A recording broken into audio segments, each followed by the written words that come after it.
In the landmark Global Burden of Disease study, they compiled the top 20 causes of death and disability. Number 1 on the list was high blood pressure. 2 and 3 are smoke. The number 4 leading cause of loss of life and health was not eating enough fruit. Lack of exercise was number 10, then too much sodium, then not enough nuts and seeds, not enough whole grains, not enough vegetables, and number 18 was not getting enough long-chain omega-3 fatty acids like EPA and DHA found in seafood due to their purported protective effect against heart disease. Even years ago, when this was published, however, they were already questioning the benefits of these fish fats, as more and more randomized controlled trials put them to the test, and they failed, culminating in the recent meta-analysis that I profiled previously that appeared to put the issue to rest. Cardiovascular protection isn't the only thing fish and fish oil consumption was hyped for, though. Omega-3s have also been touted to treat depression.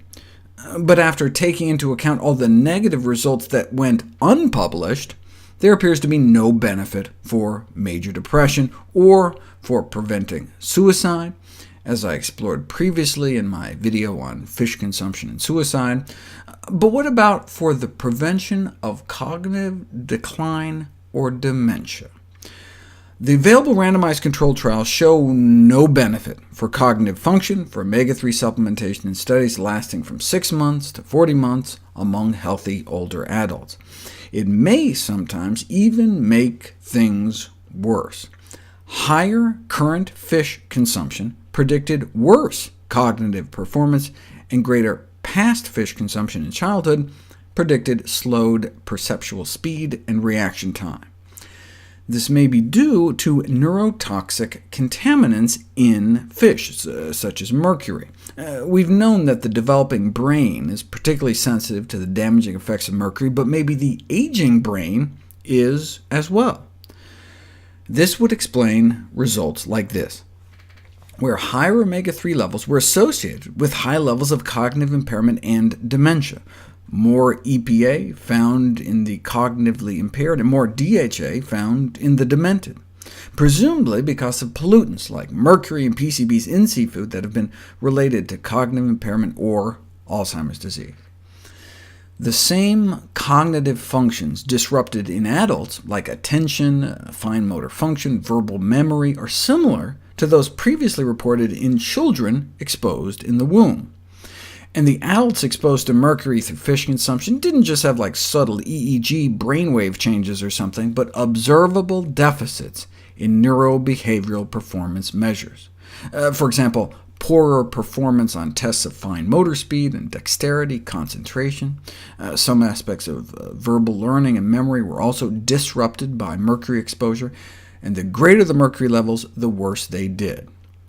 But look, this study was done downstream of a gold mining operation, a process that uses lots of mercury. Other such studies were done on people eating fish next to chemical plants, or toxic spills, or eating whale meat. What about a more mainstream population? In fact, an elite group of well-educated participants, really well-educated, most were corporate executives like CEOs, all living in Florida, and wealthy enough to afford so much seafood that at least 43% exceeded the EPA safety limit for mercury, and it had an effect. Excessive seafood intake, which they defined as more than 3 or 4 servings per month of fish like tuna or snapper, elevates mercury levels and causes cognitive dysfunction.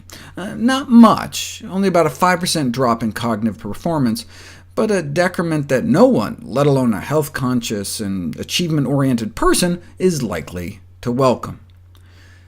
It's worth noting the irony of this situation, the fact that corporate executives who choose to overconsume seafood for health reasons instead sustained a drop in their executive functions as a result.